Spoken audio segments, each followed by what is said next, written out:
Want the creamiest mac and cheese? Buy American.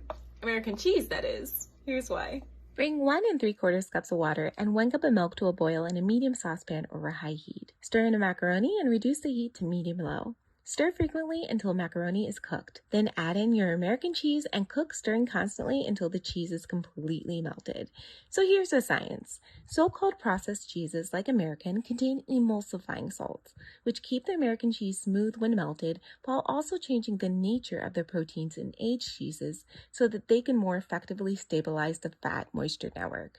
This means ultra creamy one-pot mac and cheese without the need of a bechamel. Remove the pot from the heat and stir in your sharp cheddar cheese and stir until evenly combined. Serve immediately and enjoy.